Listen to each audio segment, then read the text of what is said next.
Bonjour les amis.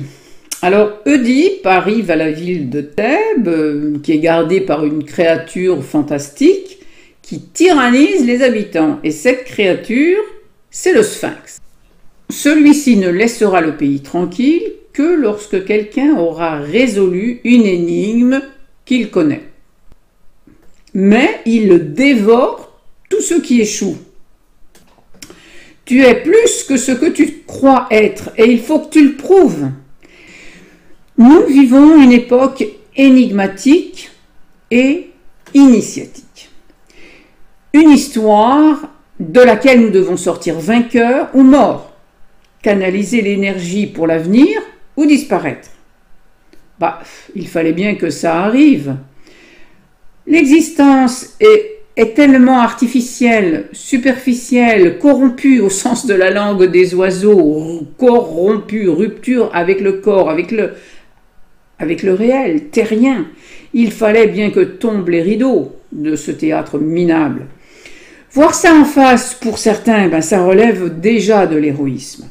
Le psychanalyste Otto Rank, auteur du livre Mythe de la naissance du héros, a dit « Le principal besoin de l'homme et de la femme est d'être un héros. » Évidemment, ce n'est pas moi qui vais dire le contraire.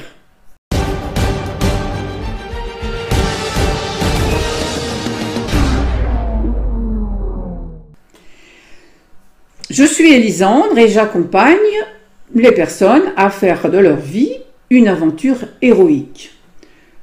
Dans le miroir d'un parcours de conte choisi en aléatoire, tu deviens le héros ou l'héroïne de ta vraie vie et cette vision-là, ça change tout. Sur la pyramide de Maslow, que voici et que tu connais très probablement, on pourrait assimiler le besoin d'être un héros au besoin d'accomplissement. En haut de la pyramide. Alors, dans les étages inférieurs, il y a les besoins de survivre physiquement. Mais je pense que la survie physique devient héroïque. En ces temps troublés, et si nous ne voulons pas disparaître, nous allons tous devoir devenir des héros du vivant. Si tu n'as pas tendu ton bras, si tu n'as pas cédé à la tentation des fallacieuses promesses de liberté, c'est héroïque aussi. Bon, à la décharge de ceux qui ont cédé depuis des décennies, disons que tout est fait pour tirer vers le bas la conscience et l'intelligence humaine, ça c'est sûr. Tout est fait pour supprimer des fonctions cognitives ou les endormir ou empêcher qu'elles se développent, donc notamment celles qui permettent de créer le futur. J'en parle dans cette vidéo ici. Alors, si on est le héros d'aucune cause, pas même de soi-même, alors on peut se sentir submergé, bien sûr, par des sentiments négatifs.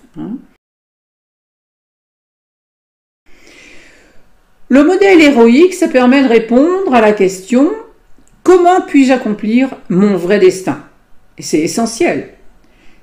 L'être humain, c'est une espèce fabulatrice qui s'extrait du réel par la pensée pour raconter le réel. Cela s'appelle le récit. Voilà, la fabulation est le lot de l'être humain qui dit comme Descartes « je pense donc je suis ». C'est le développement du cerveau, le plus récent, le néocortex, qui permet ce recul sur soi qui est particulier à l'humain. Et donc forcément un certain contrôle des couches plus archaïques du cerveau, mais enfin quand même il faut une cohérence avec le quotidien, un alignement entre la tête et les pieds, les racines qui passent par le cœur. Être un héros, ça demande une participation consciente et éveillée. Toute personne qui ne sait pas rassembler ses forces et ses potentiels à l'unisson de son cœur est facilement manipulable. Donc, s'accomplir sur Terre, c'est héroïque. Et pour cette raison, d'ailleurs, beaucoup renoncent et se conforment à des récits délirants et déconnectés du vivant. Mais l'humanité doit franchir un cap, une limite, doit faire un saut quantique actuellement. C'est un challenge, ok, que chacun doit relever, mais au fond, c'est aussi une formidable opportunité de se lever et de se demander quel monde nous sommes disposés à construire ensemble, fraternellement.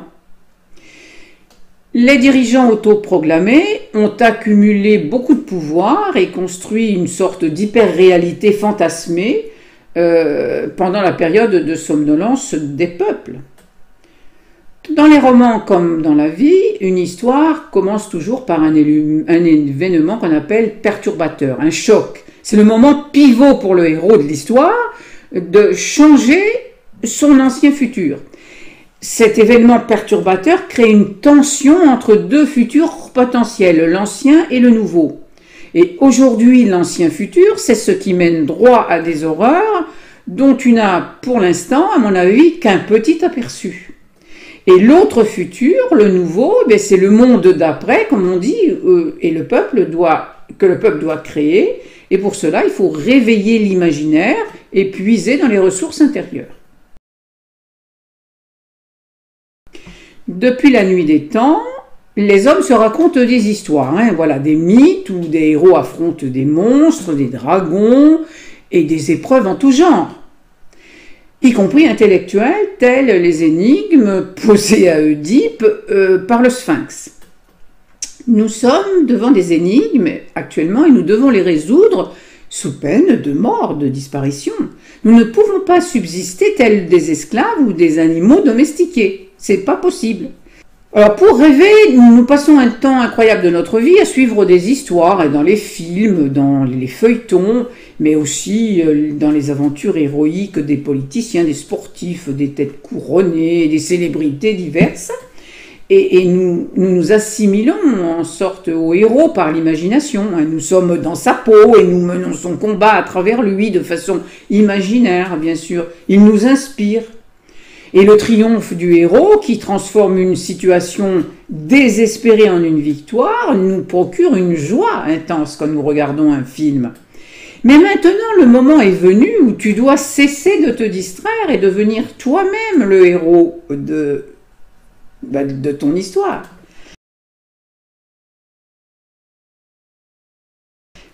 Toutes les conditions sont réunies, c'est formidable. Quelle est la condition indispensable pour devenir un héros? Eh bien, il faut avoir un ennemi. Eh bien, tout va bien, on en a un. L'oligarchie, 1% de la population du monde qui manipule les 99 autres pourcents. L'ennemi permet au héros de révéler sa force, son habileté, son intelligence, son courage, son inspiration aussi. Les ennemis et les épreuves nous sont indispensables pour exister, il faut bien se le dire. Sans défis, sans combat, sans défaite, nous n'apprendrions pas à maîtriser nos émotions, à transformer nos frustrations. Les épreuves, ça construit notre identité et ça nous permet de prendre conscience des forces et des pouvoirs en nous que nous ignorions. Donc les ennemis sont nécessaires pour nous transformer en héros, ce que nous sommes au fond. Et plus l'ennemi est implacable, plus il nous oblige à puiser dans nos ressources cachées, à les exprimer, pour les faire advenir dans notre quotidien. L'ennemi est donc en réalité notre allié secret. C'est le tremplin sans lequel nous ne pourrions jamais triompher de nous-mêmes. Comme le samouraï qui affronte des ennemis de plus en plus redoutables, eh bien, nous pouvons devenir meilleurs dans le combat. Alors envisageons les épreuves de la vie comme une aventure pour connaître le merveilleux qui sommeille au fond de nous-mêmes. Et rappelons-nous que notre ennemi intérieur, c'est le premier à abattre. Voilà. Et l'ennemi extérieur en est son reflet.